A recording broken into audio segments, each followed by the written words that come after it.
Hello and welcome to On the Line. I'm your host, Cheryl Wilkerson. Happy Father's Day to all the great fathers out there. I admire you all so much. I know you don't get the love you deserve, but from my heart to yours, happy Father's Day. To that end, today it's a tribute show to the fathers. So I'm snagging men left and right, bringing them in the studio just so I can have a sit-down one-on-one with them. My first guest today is one of my co-workers, DJ B. Hello, welcome to the program. Hey, Cheryl, thank you for having me. It's an honor, 100% an honor. Thank you, sir. Well, I'm trying to present men that are in different scenarios. Okay. And so let's describe your scenario.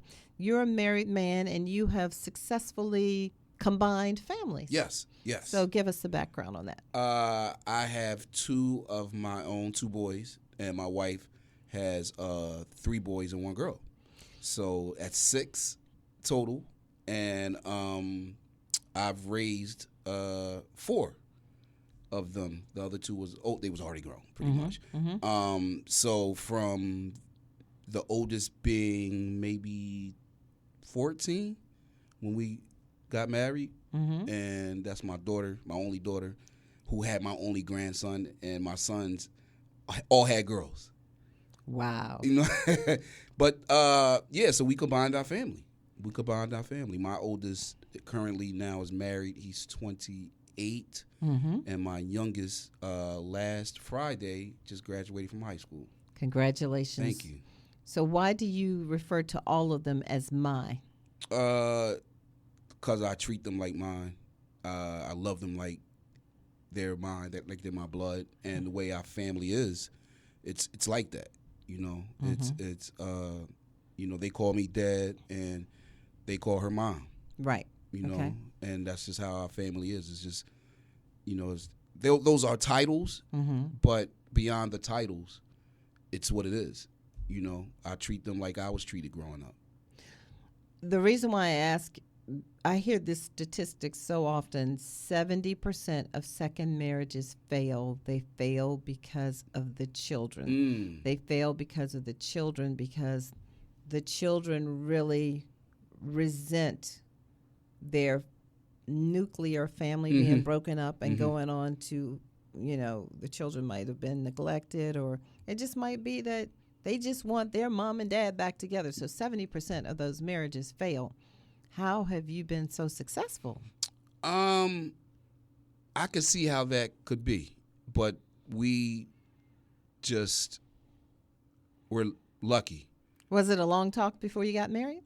No, but we all lived together before we got married. You know what I mean? So it was already 2 years before we got married, a family situation. And what's crazy is the 21st is our 10th anniversary. Oh, happy so shouts anniversary. to my wife. Yeah. But it was, I can see how that can happen. I can see that how it could happen. It could have been potentially like that with one, but sitting down, talking, and ironing things out, communicating. Communication. Yes, communicating. Okay. And everything's fine. Everything is fine. Yes, That's especially with 4. You said 4? Yeah. Usually one of them is going to buck. Three teenagers at once. Oh, my gosh. You had your hands full. Yeah. So what's the greatest joy you have about being a dad? Just seeing them. Parenting there's no book. Everybody has a different situation. Nobody's situation is the same. You have similar situations, but there's nothing similar. So you're not an expert at parenting. You always learning. And I think just seeing everybody succeed in their own way is the reward I get. All my kids graduated. Everybody stayed out of trouble. Salute. You know what I'm saying? Everybody, they pass on. They have those values of bringing other people up and taking care of their kids and being there for their kids. And, just seeing that is what was instilled in me. So being able to do that and keep that tradition of parenting and raising good humans is tough. You could ask your parents certain things, but obviously things changed. When they was bringing me up, computers and iPhones wasn't accessible, and now it is. So you can't call your parents and be like, how do you deal with your kids being on social media all the time. They never had to deal with that. They don't have the answer to that. So that's just an example of trial and error in parenting. And the joy is just seeing them just growing up. It's wild. And like my last one, Kamal, he was just graduated from high school. Just seeing him growing up and adapting to his situation with the with his family, with his mom and our family, and we treating him like he should be. And I don't know what was going on in the other house, but I know there was some negativity towards me, and because he would say it, you know what I'm saying, and being able to understand what that is and what that situation was and how I feel and how everything, when he was old enough, I was able to explain to him what happened from my side. You could believe what you want, but this is from my side. You don't just get to hear one side of the story. And he's fine, and he's such a well-mannered, mannered young man. I'm so proud. I'm proud of all my kids. I'm proud of all our kids. And it's now at the we got grandkids, and they're graduating from kindergarten. One with your chest poked out over there. Yeah. You know what I'm saying? So just seeing that's the joy of family and being a father and being head of the household and sharing head of the household responsibilities. Without my wife, oh my gosh. You always give love to your wife. You always talk about how wonderful she is. So when you were growing up, you saw your dad do that with his wife? Yes. I'm lucky. My grandparents, both sets of my grandparents together, my grandparents knew each other. So when I go one house to one house, like one would drop me off and they have a conversation. My uncles and aunts was together. So I was blessed to be able to see families sticking together through thick and thin. You've seen things happen, but I've seen them stay together. And I was like, I need to do that. I tried it. I was the first one in my family to get divorced. Good job, Beezus. Way to set the standard. But everything happened for a reason. So you can't ask certain questions because they've never been through that. Yeah, but with the years, they have some wisdom on it. Well, they have some insight, but they don't have the exact experience. Right. Yeah. Okay. But there was no, they never looked down on me about it or anything. Why would they? Right. Yeah, no. And they love my. Do I say second? They love my family now, as if we're all one. So let's think about this thing. Both of your grandmothers are still alive. Yes. And you have a grandson. Yes. So your grandson, that's your grandson's what? Great-grandmother. Great-grandmother is still alive. Yes. I had my great-grandparents. My great-grandparents was together. What was your great-granddad like?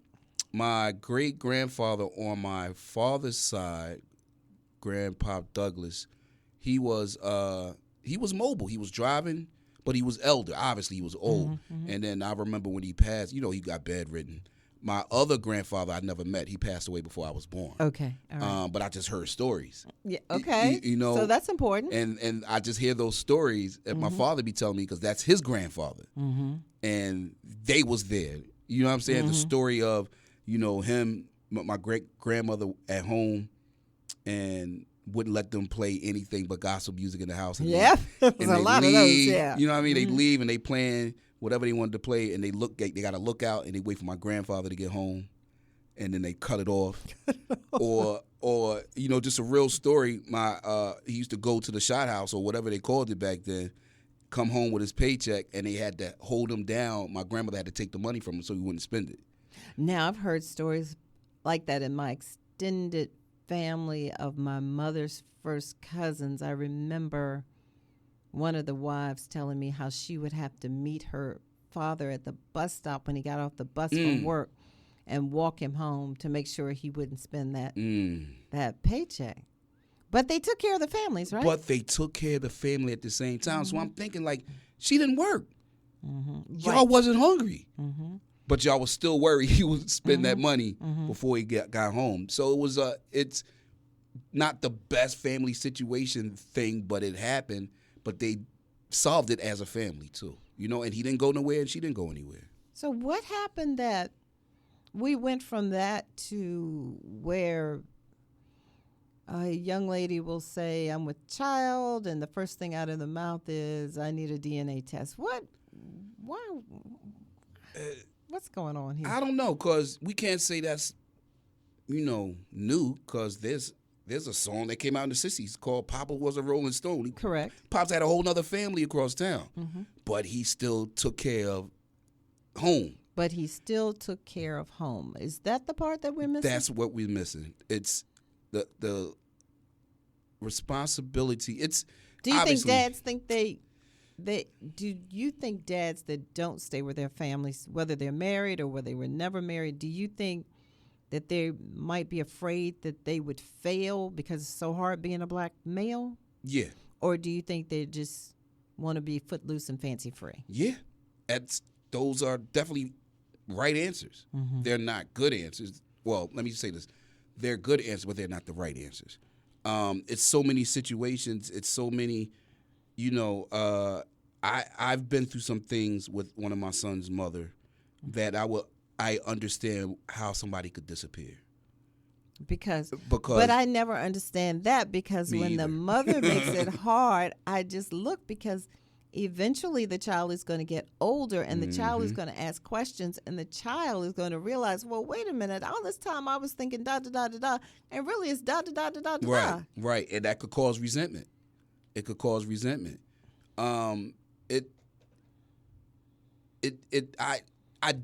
would never, me personally, and I didn't, and I would have never, no matter what I was put through, I have a responsibility to raise this human, especially a black man in this country.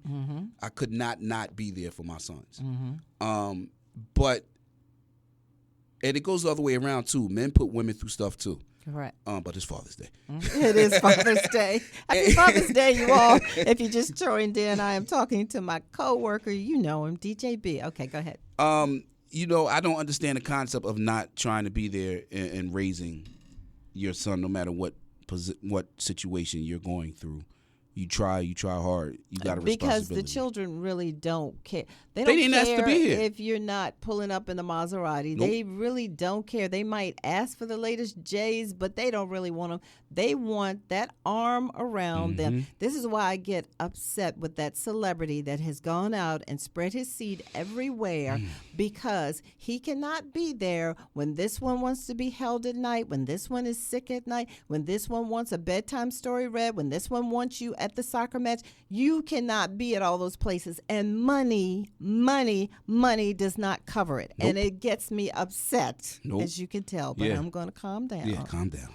And because there's people need to out here. understand that they care about you. Right. How many times have you heard now as a young man that, people say, we were poor and we didn't even know it, because it was the love. Yeah, talking to my pops and just having these deep conversations about life and growing up. And do you remember when this happened? And then he'll tell me, he's like, yeah, we didn't have that much money. I didn't know. And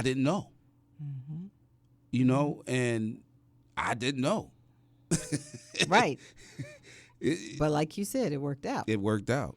Because men stepped up to be men. Yeah.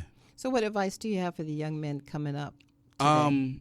I don't know, because it kicked in. You don't, I was a young father, and you don't think you can do it, but it just kicks in, at least for me. And I'm 100% sure that my upbringing had a lot to do with that. And what happens is it kicked in. So I think if you continue to do that, that will kick in through generations and generations. But my advice is just, no matter what, just be there for your kids, your family. Every situation is different, but just raise these men. They're the future. I know it's the truth, and I know it's you always hear it, but they're going to lead. They're future leaders. That is the truth. They're future leaders. So Happy Father's Day to everybody. I'm sitting here with DJB. We're talking about fatherhood. You mentioned earlier that you were a young father. So describe that feeling when you realized you were actually going to be in charge of another human being. What was that like? I don't know. It was weird. It was like, I'm going to be responsible for somebody. So automatically, for me personally, I went into it wasn't about me already anymore first. And it was like, okay, I need to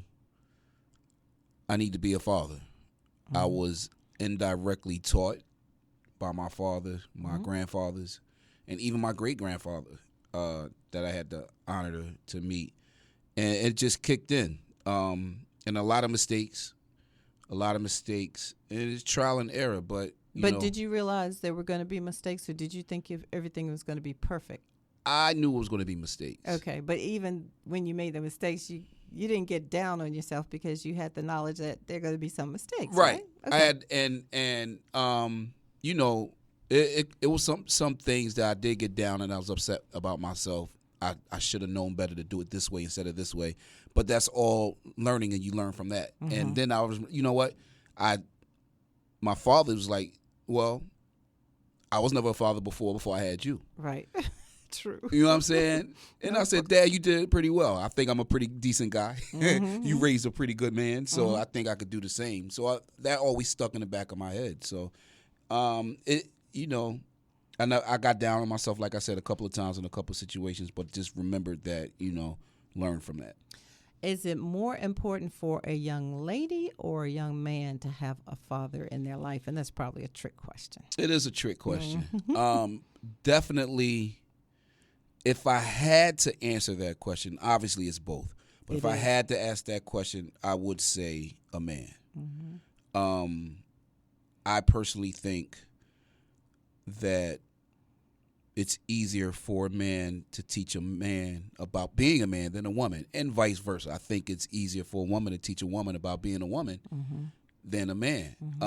But I applaud everybody that steps up when they're in that situation. Right. But I think it's just for how we see things are today, and we honestly do see the results of some men not being there. We always see the complaints about that, and we don't. And thank you for doing this show, because we don't hear enough about the fathers that are actually there, which is much more than the fathers are not there. But we see the statistics that it's not. But that's not true. When I think about the men, fathers that I know personally, they're there.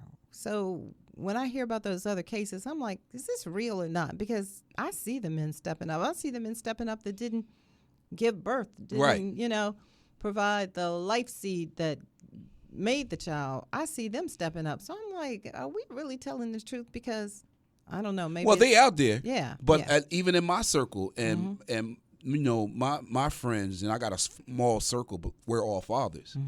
And matter of fact, my best friend just became a father at the age of 48. Ooh. What did you tell him? I said, you're going to be the guy that everybody think is the grandfather at the high school. And it's like, nah, that's my son. But so my circle, we're all fathers. But he probably has been acting as someone's mentor, father, mentor for many, many years. Yes. And in different relationships as well. So, he was the last one of the bunch to actually 48. Wow. 48, and I'm proud of him, and all he does, it kicked in immediately for him. And his father's in his life too, and so again, it's and it's wild. So I really think the way the world is now, we need men and men's in their corner. Real quick with the Ja Morant situation, and everybody keeps saying, where's the father? I thought the father was there and being vocal. We see him. Yeah. We see him. So I'm bringing that up because there's cases where even the father's not there. I see. That doesn't mean the father, we don't know what that situation is, but just painting a picture, just because we see the father's there doesn't mean that, somebody can get off the wrong track. You're right. You know what I mean? That's a good example. on Father's Day or around Father's Day, when you see social media posts and they say, you see women post that I was there, mother and father, so I'm toasting myself.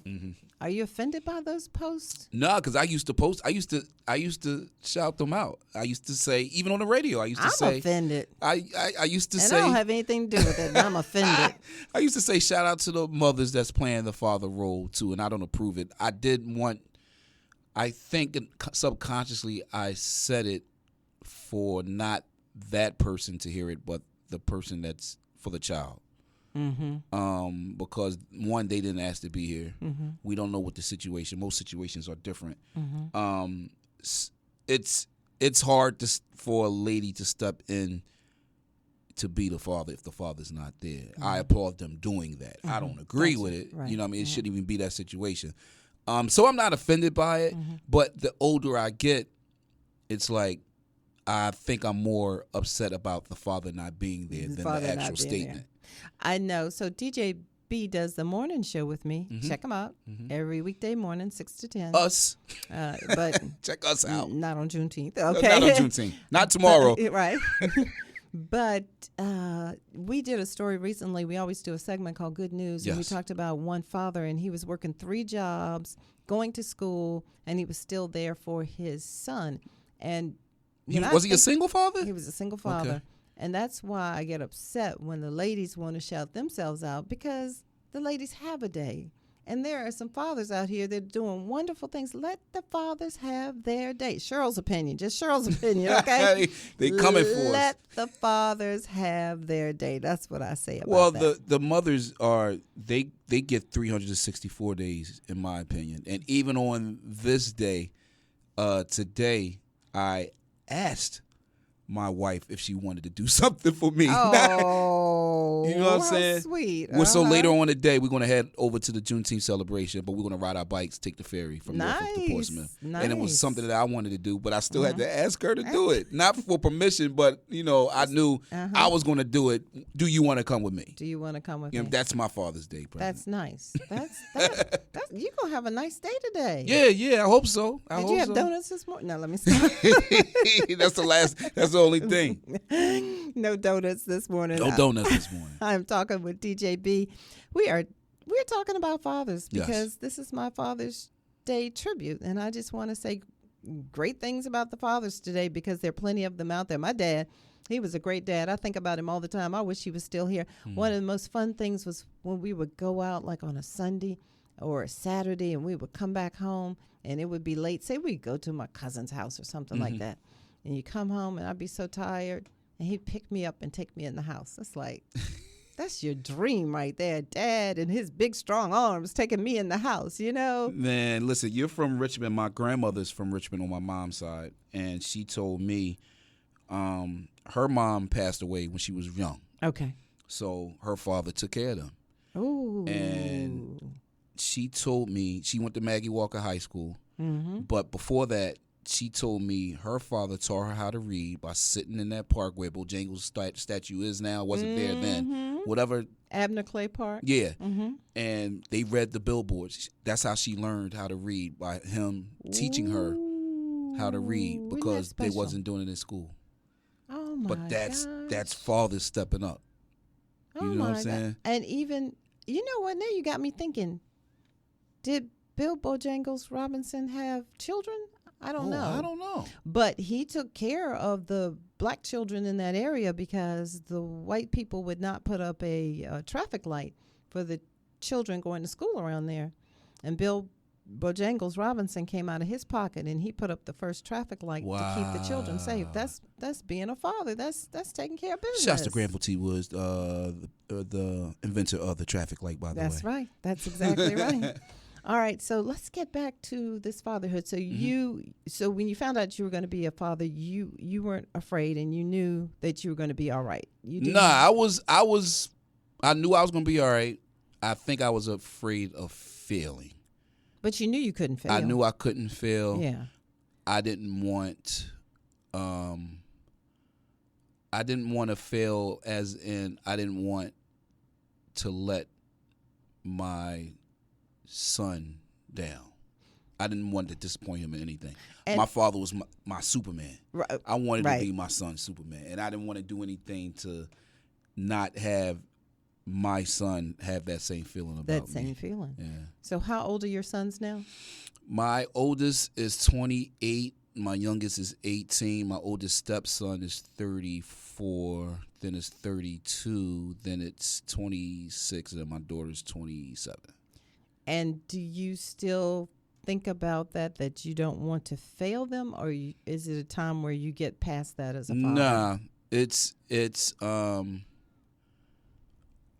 I still don't want to disappoint them. You still And don't whatever, want to disappoint them. yeah, whatever it is, like if it's advice, in the back of my mind, you're like, I hope this is good advice. And if it's, but you know what? Put a pin right there. I always say, if you would tell your children to do it or not to do it, if you're talking about yourself, I don't know whether I should move to Florida because da da da da da da. Well, if your child came to you and said that very same circumstances, what would you tell them? Whatever you tell them, that's the right advice, because you're not going to tell your children the wrong thing. Right. You're not. Right. And so you are not going to tell your children the wrong thing. Right. I don't think, in the back of my mind, I don't think I would. I'm 100% blessed. The thing with my father as well, I was afraid of my father. Me too. But it wasn't he's beat me to death afraid. It was more of a respect afraid, yeah. and afraid not to let him down. And I feel sorry for people that don't have that, never had that in their lives. Yeah, it's something, we said it, but it's still hard to explain it to somebody that haven't had that feeling, and we know what that feeling is. And I have that same respect with my kids, which is dope. We're cool. We could talk about anything, but they wouldn't disrespect me. They wouldn't hopefully do anything to purposely disrespect me if I'm not around. And they're going to call you all day today. Yeah, I hope so. Even if it's, what's crazy, it's every time they text me without me texting them is special to me. You know what I'm saying? Makes sense, that's because they were thinking about you. They was thinking about you. It wasn't like, they love you because you just said I love you. And my kids, they all say I love you, like the end of our conversation still. You know what I mean? No matter how old they get. So that's what's even crazy. Fatherhood is great. It's a blessing. It's such a blessing. There's no other feeling like it when you solving one of their problems, or when you're there for them. The gratification you get from that is better than any party I've done. DJ that it's really better than anything I think I've done in my life. It's something small, When my son graduated, my youngest son, last week, and he found me on the bleachers. It was 1,000 people there, and he found me. He looked and he smiled, which meant he looked for me, which meant he expected me to be there, which meant I was there, which meant he saw me, and then I was there for him. That gives me goosebumps. That gives me goosebumps. So yeah. It's just that little stuff like that, and he knows that I'm there for him, no matter what the other party said or what anybody said. He knows.